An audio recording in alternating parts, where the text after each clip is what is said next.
Hello friends, my name is Atul. Welcome to my channel. So last video was the first video, so there was some audio issues and the video was not proper. So now everything is set. We'll have next session of articles, and from this session onwards I'll not be posting very lengthy videos. I'll be posting short videos containing either 1 or 2 articles, or maybe 3 if we are able to accommodate in short span of time. So if you're new to the channel, please subscribe to my channel and please hit the bell icon so that you'll be getting the intimation of new videos.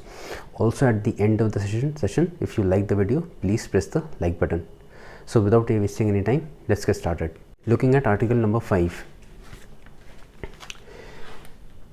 we have 2 guarantee structures over here. First is A is the applicant, gave the request to the bank issued BG to the beneficiary. This guarantee is required as per the contract between applicant and the beneficiary. The guarantee terms and conditions are already mentioned in the contract. So applicant gave the application which is also in line with the contractual terms and conditions, which mention that what are the terms of the bank guarantees. Bank guarantee should be covering what all obligations. Everything is mentioned in the application. Bank, as per the application, issues the BG. Okay. Now, the moment this BG is issued, this application and this contract have nothing to do the moment this BG is issued. This BG is independent of the underlying application and the contract under which it is issued. So, the moment this BG is issued, the guarantor or the issuing bank is bound by the terms and conditions of this bank guarantee. If the beneficiary claims under the guarantee as per the terms and conditions of the BG, the bank has to make payment. Also, this guarantee is independent from any relationship which is there between the guarantor and the beneficiary. So, if the beneficiary owes guarantor some amount, maybe suppose beneficiary owes guarantor $60 and the beneficiary claims under the guarantee as $100. Bank cannot do net off, like bank is supposed to receive 60, bank is supposed to pay 100. So bank will net pay 40 to the beneficiary. This cannot be done. This BG is independent of the application and the contract the moment it is issued.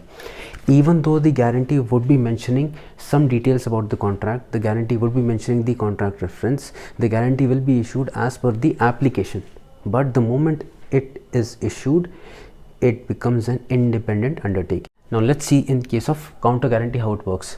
In case of counter guarantee, A is the applicant of counter guarantee, bank Y is the guarantor of counter guarantee, bank Z is the beni of counter guarantee.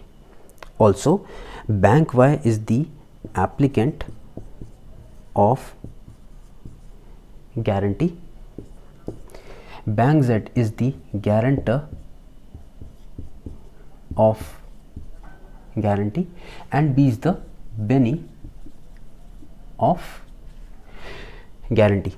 So when this request is given, when this application is given for issuance of a counter guarantee or to issue a guarantee through a counter guarantee, this application will also be mentioning the contract reference. Again, that doesn't mean that this counter guarantee becomes linked with the contract or becomes linked with the application. Also, when this counter guarantee will be issued, the counter guarantee would be mentioning counter guarantee terms and conditions, and quote unquote would be mentioned bank guarantee terms and conditions. This is exactly the BG which is issued over here. So even though the counter guarantee is mentioning this contract reference, this undertaking is independent of this contract and this application. If bank Z claims under the counter guarantee as per the terms and conditions of the counter guarantee, payment will be made. Similarly, this counter guarantee is independent of any private relationship between these two banks with respect to any other undertaking or any contract held with them in the past. So if Bank Z claims under the counter guarantee, the entire amount will be paid if the demand is in line with the counter guarantee terms and conditions. Moving to article number 6. What article number 6 says, this entire structure, be it direct BG issuance or be it BG issuance through a counter guarantee, has nothing to do whether the underlying performance or service has been adhered to as per the contract or not, whether applicant has shipped the goods or not, whether applicant has given those services or not as per the contract, whether it has been done or not. This undertaking will be independent of this, meaning if beneficiary presents a claim under the guarantee, okay, mentioning that applicant is in breach of the contractual obligations and applicant did not perform as per the contract, applicant did not ship goods as per the contract, or applicant did not perform services as per the contract, this demand is a complying demand which is presented by the beneficiary under the guarantee. Applicant comes to me with a proof that I have performed as per the contract and the demand which beneficiary is making is a wrong demand, or is the beneficiary should not be supposed to claim under the guarantee. The guarantor will not be considering any such claims from the applicant. If the demand is as per the guarantee terms and conditions, it will be paid. Let's move on to article number 7. We'll see article number 7 line by line. So what it says, the guarantee should not contain a condition other than a date or lapse of a period. The guarantee should not contain a condition other than a date. So for example, if a guarantee says the guarantee will expire on 1st Feb 2022, the guarantee is mentioning a condition that it will expire when particular date, valid condition. Article number 7 deals with non-documentary conditions. So if a guarantee is mentioning something with reference to a date, acceptable, or if a guarantee mentions something with respect to a time period, acceptable. Another example, the guarantee will be reduced by 50%. What will happen? The guarantee will be reduced, amount of the guarantee will be reduced by 50%. When? On this date. Acceptable, because it is mentioning an event which will happen on a particular date. Okay, no need for a document, because this occurrence of event will be governed by this date. Okay, acceptable. Another condition, the guarantee will expire within 30 days from submission of compliance certificate by ABC Limited. Now the guarantee is mentioning a date in these two conditions. Now in this condition, the guarantee is mentioning lapse of a time period within 30 days. What will happen? It will expire, and when these 30 days will be counted, when submission will be done of a certificate by ABC Limited. So guarantee is mentioning lapse of a time period which will be triggered by a certificate, valid condition. Now another case, guarantee mentions the guarantee will expire upon shipment. Now which document will be called for? We don't know. How you will prove that shipment has happened? We don't know, because the guarantee is not clarifying anything. So this will be a non-documentary condition and it will be disregarded. So guarantee should not contain a condition other than a date. We have a date, or lapse of a period, without specifying a document to indicate compliance with that condition. In this particular case, it is mentioning a document which will indicate compliance with this condition. So the guarantee is mentioning a condition. Guarantee will expire upon transfer of USD 60,000 from applicant's account to beneficiary's account, and this applicant's account or beneficiary's account is held with the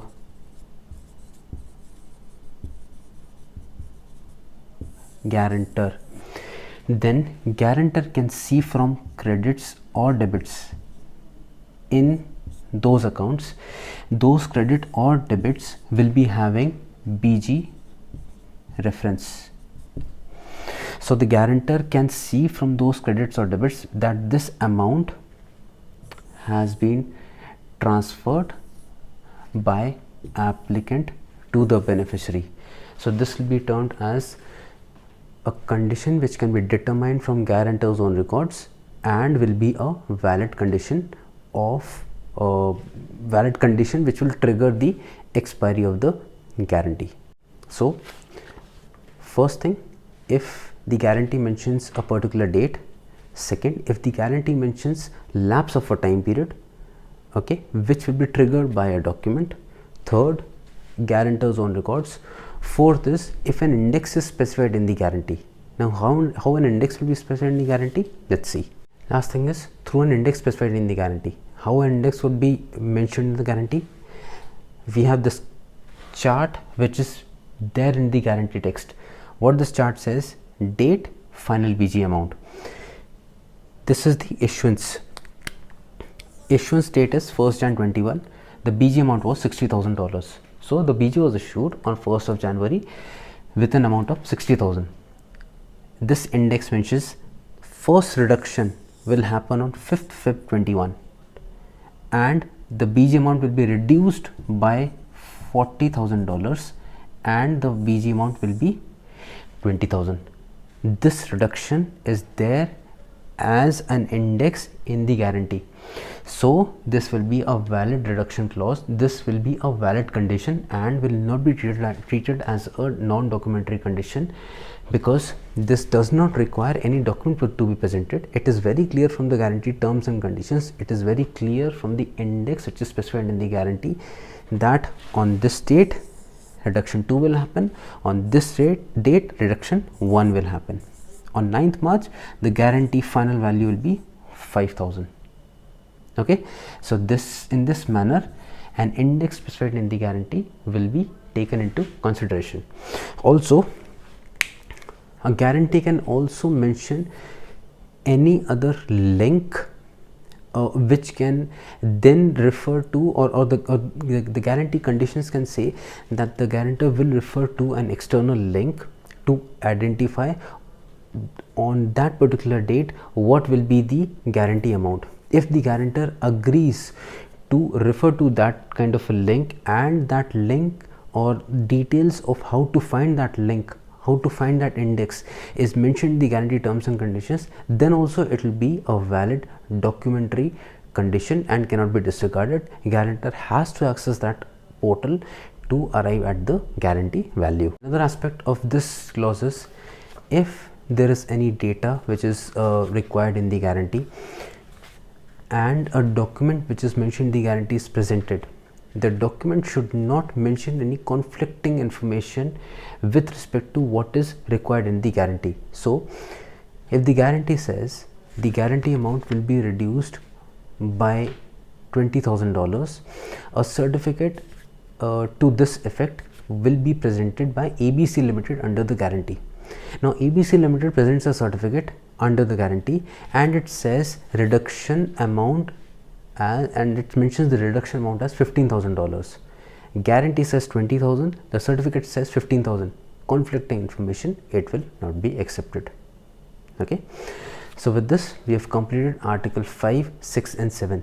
If you have any questions with respect to the explanation provided, please post your questions in the comment box. I'll surely try to answer all those questions. Alright friends, if you like the content, if you like the training, please press the like button and have a great day. Thank you.